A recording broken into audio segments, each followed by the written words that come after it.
Capítulo 11. Deporte y miedo.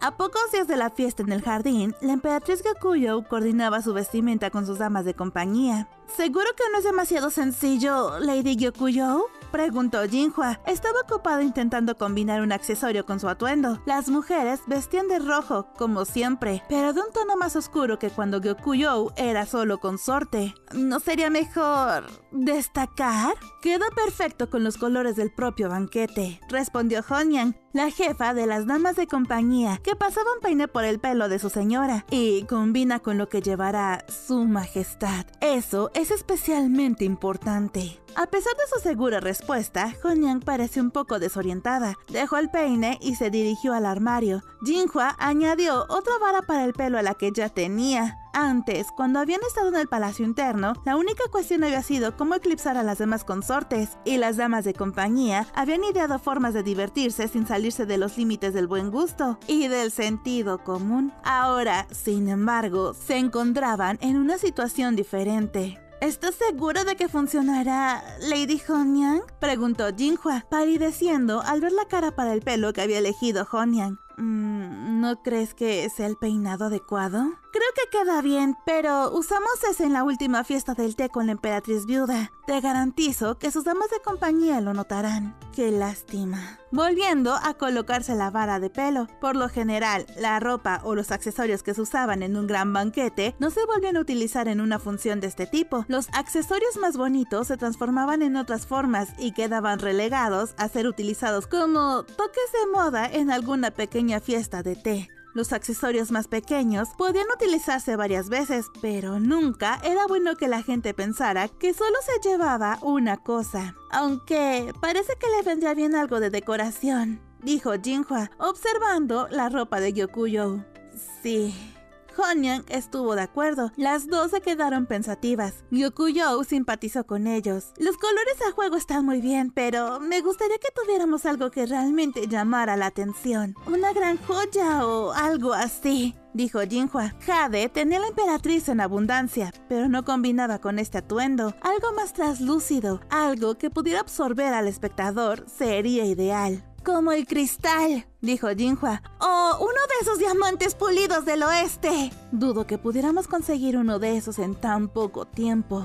Si tuviéramos un diamante sin pulir, podríamos conseguir un artesano que lo puliera, pero tendría que trabajar rápido. Los diamantes no son fáciles de trabajar, dijo Honyang. Los diamantes eran duros, tanto que solo otro diamante podía rayarlos. Eso dificultaba el trabajo fino con ellos. No obstante, uno deseaba encontrar algo apropiado. Honyang se volvió hacia la habitación que contenía el vestuario de Gyokujou. Gyokujou siempre había sido menos dada a la ostentación que las demás consortes, pero ahora era emperatriz. Seguro que tenía uno o dos cristales por ahí. Sin embargo, la propia Gyokujou le sacó la lengua juguetonamente y dijo: no parece muy divertido. Había tenido tan pocas cosas con las que entretenerse desde que abandonó el palacio interno. Sí, pasar sus días con los niños era agradable, y el emperador le mostraba a ella, su emperatriz, todo el favor que podía, pero su petición más reciente había sido denegada. Si su catadora de comida, Mao Mao, hubiera estado aquí, habría podido pasar las horas. Gyokujou tenía poco más de 20 años. Su curiosidad de niña seguía intacta. Ya que me voy a poner algo mejor, que sea algo interesante, dijo, levantándose de la silla con una sonrisa. Sacó una prenda con calma. Las dos damas de compañía no se dieron cuenta de lo que había cogido, ni de dónde. Honyang, Jinhua, dijo Gyokujou. ¿Sí, milady? ¿Ocurre algo?, dijeron acercándose a ella. Ella les mostró unas piedras que descansaban sobre un trozo de tela. 3 piedras, cristales muy translúcidos, tan claros que se podía ver a través de ellos hasta el otro lado. No sabía que tuviéramos piedras preciosas como estas, dijo Honyang perpleja. Jinhua, sin embargo, miró de Gyokujou a los cristales y viceversa, con los ojos muy abiertos. Gyokujou se dio cuenta de lo que estaba pensando y le guiñó un ojo, haciéndole un gesto con el pulgar para que Honyang no se diera cuenta. La emperatriz se acercó a su escritorio, cogió un pincel y esbozó un sencillo dibujo. Quizá podríamos darle esta forma, dijo. Había dibujado una vara de pelo que se parecía un poco a un farol tradicional. El cristal iría metido dentro como una cesta. Le dio el cristal y el papel a Jinhua. Ve a pedírselo si quieres, Jinhua. Pero Lady Gyokujou, yo siempre hago esos pedidos para usted. Honyan empezó a coger los objetos, pero Gyokujou la detuvo. Seguro que también podemos darle a Jinhua algo que hacer de vez en cuando. Seguro que entiende lo que quiero. Seguro que sí, mi lady. Pero, Lady Gyokujou, ¿qué está planeando? La emperatriz no contestó inmediatamente. Honyan era aguda, no era la jefa de las damas de compañía para nada, y sabía cómo funcionaba Gyokujou, ya que había sido su cuidadora desde que la emperatriz era una niña. Al igual que Honyan conocía a Gyokujou, Gyokujou conocía a Honyan. No puedo obligarte a hacer todas mis tareas para siempre, dijo la emperatriz. Dejó caer la mirada al suelo y luego miró a Honyan suplicante. La expresión de la otra mujer se volvió más firme. Mientras sea tu dama principal de compañía, Lady Gyokujou, juro que cumpliré con mi deber. Pero, ¿cómo vas a casarte así? Esa palabra, casada, tuvo el efecto deseado. Honyan parecía tan sorprendida como si le hubieran sorprendido un trueno inesperado. ¡Casarme!, dijo Honyan. Seguía siendo vivaz y encantadora, pero también había superado con creces la edad media para casarse. Mientras que la mayoría de la gente se casaba entre la adolescencia y la veintena, Honyan tenía ahora 30 años y 2 más. Por eso, cuando estaba en el palacio interno, había intentado casarse con Gao Shun, aunque fuera un eunuco. De hecho, no era eunuco, pero ya tenía una esposa mayor y dominante. Al enterarse de esto, Honyan había abandonado sumariamente cualquier interés en él. Siempre quieres encargarte tú de todo. ¿Qué haré si alguna vez te vas? Necesito que mis otras damas adquieran experiencia.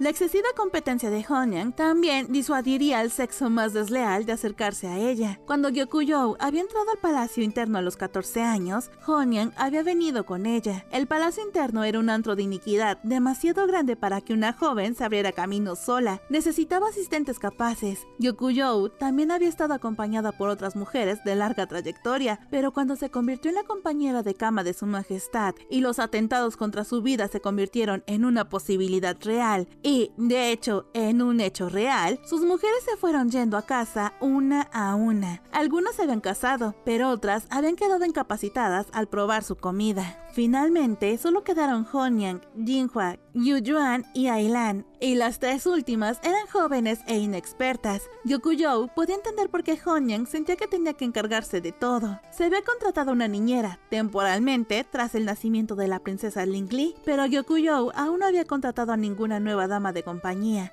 Como se había criado en un lugar de arenas movedizas y nunca estaba segura de quién era enemigo y quién amigo, prefería seguir manteniendo la compañía que ya tenía. En medio de todo esto había llegado Mao Mao. Las cosas habían sido muy divertidas cuando ella estaba cerca. Gyokujou podría haberse perdido fácilmente en los recuerdos, pero sabía que no había tiempo para recordar. Ahora mismo tenía que concentrar todas sus energías en despistar a Honyan, aunque solo fuera para seguir matando el tiempo.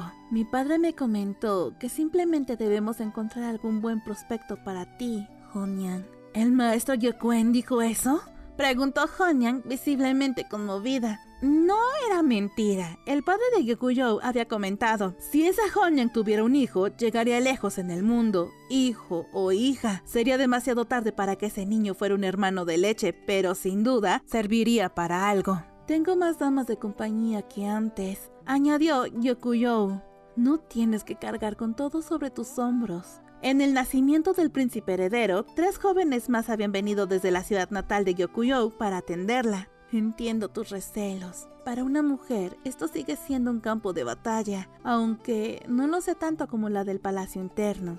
Ninguna de nosotras sabe lo que puede pasar, pero ya no estás sola. Tienes que empezar a pensar en tu propio futuro y vivir por ti misma. Francamente, Gyokujou se impresionó incluso a sí misma con la fluidez de este pequeño sermón. Con una lengua tan rápida, incluso podría sobrevivir a esta guerra de mujeres. Lady Gyokujou, no tenía ni idea de que sintieras eso por mí. Los ojos de Honyan rebosaban lágrimas. Muy bien, iré a llamar a Ailan y a Gyuyan, aunque me pregunto cuántos de mis deberes podrán manejar esas chicas. Honyan salió de la habitación. bastante de repente a bordo con el pensamiento de Gyokuyo. Sus mejillas brillaban como las de una doncella en el primer arrebato de amor. Al quedarse sola en la habitación, Gyokuyo volvió a coger su pincel. No iba a permitir que se tratara de una simple broma. Escribiré a su padre, que ahora estaba en la capital, para preguntarle si no sabía de algún buen partido potencial. Lady Gyokuyo estaba tan sorprendida por la reaparición de Honyan que casi se le cae el pincel. ¿Sí? ¿Ocurre algo?, preguntó. Intentó parecer fría y tranquila mientras estudiaba a Honyan. El rostro de su dama de compañía estaba repentinamente pálido y Koku-u estaba de pie fuera, con las mejillas igual de ensangrentadas. Esto es para ti, dijo Honyan y le tendió una carta. Estaba bien doblada y sellada con cera. El sello tenía la impresión de una amapola común, pero se estaba desgastando, señal de lo lejos que había viajado la carta. Gyokuyo reconoció la insignia de inmediato. Habría sabido quién enviaba la carta, aunque no tuviera nombre. Es de mi hermano mayor, dijo. Las palabras que habían salido con tanta facilidad unos minutos antes, ahora se sentían pesadas y difíciles. Su hermano mayor era el hijo de la verdadera esposa de su padre. La propia madre de Gyokuyo era una bailarina que actuaba en la capital occidental cuando Gyokuen la vio y se enamoró de ella. Poco después dio a luz a Gyokuyo. La emperatriz heredó de su madre el pelo rojo y los ojos de jade. Gyokuyo y su hermano estaban separados por más de 20 años, más cerca de ser sobrina y tío que hermana y hermano. No había entre ellos ningún tipo de afecto familiar. ¡Hija de extranjera! Cuando Gyokuyo fue capaz de comprender la importancia de aquellas palabras, ya había huido lejos de su hermano. Sin embargo, de los hijos de su hermano parecía que nunca podría escapar. Naturalmente, los niños imitaban a su padre en su abierto desprecio por los demás. ¿Qué podían hacer sino reírse? Dejaba que las comisuras de sus labios se levantaran y soltaba una carcajada sin importar lo que le hicieran. Llorar solo les daba más placer, y si se enfadaba, se volvían y decían que era ella quien había sido mala con ellos. Solo podía reírse de lo que le hicieran. Cuando su padre le ordenó entrar en el palacio interno del recién ascendido emperador, Gyokuyo vio su oportunidad. Una oportunidad de ir donde su hermano y sus vástagos no pudieran tocarla, donde habría todo tipo de cosas divertidas de las que disfrutar. Sí, estaba triste por dejar su hogar, pero también sentía mucha felicidad. Gyokuyo rompió el sello de la carta, o en todo caso, terminó lo que los elementos habían empezado. La carta estaba escrita con una letra fluida y elegante, poco característica de su hermano. ¿Qué dice?, preguntó Honyan con cara de preocupación. Gyokuyo dejó que se le torcieran las comisuras de los labios y quiso que su corazón dejara de latir tan deprisa. Sonríe, se dijo. Sonríe. Empieza con un comentario normal y corriente sobre el tiempo. Al menos sabemos dar un mínimo de respeto. Estaba segura de que lo había escrito con los dientes apretados. Sabía cuánto despreciaba a la hija de una concubina extranjera. Con su padre Gyokuen en las regiones centrales, sin duda, el hermano de Gyokuyo trataba la capital occidental como su feudo personal. Había muchas posibilidades de que Gyokuen se quedara aquí y su hermano se encargara de supervisar su hogar. Gyokuyo también tenía otros hermanos mayores, pero solo el mayor mostraba ese deseo de ascender en el mundo. Por eso, su padre había pedido a alguien de la capital como ayudante. Había oído que habían enviado a uno de los hombres del gran comandante Khan. Cuando se enteró de que el gran comandante era el padre de Mao Mao, se sorprendió. Pero pensándolo bien, quizás no tanto. Al leer la carta de su hermano, vislumbró una nueva ambición. Dice que quiere enviar a su hija al palacio interno, le dijo a Honyan. Sería la sobrina de Gyokuyo. Se decía que tenía 16 años, pero Gyokuyo no recordaba que su hermano tuviera hijas de esa edad. Debió de ser hija de una concubina o de alguna chica adoptada por él. Se incluía un pequeño retrato de ella. ¿Qué le había motivado a hacerlo? Gyokuyo lo miró en silencio durante un momento y luego, aún sin decir palabra, lo hizo pedazos. Sabía muy bien que la niña no tenía la culpa de que la enviaran al palacio interno, pero la intención de su hermano era transparente y le repugnaba. El retrato mostraba una muchacha pelirroja y de ojos verdes, las marcas de una niña de sangre extranjera, justo el tipo que su hermano odiaba tanto.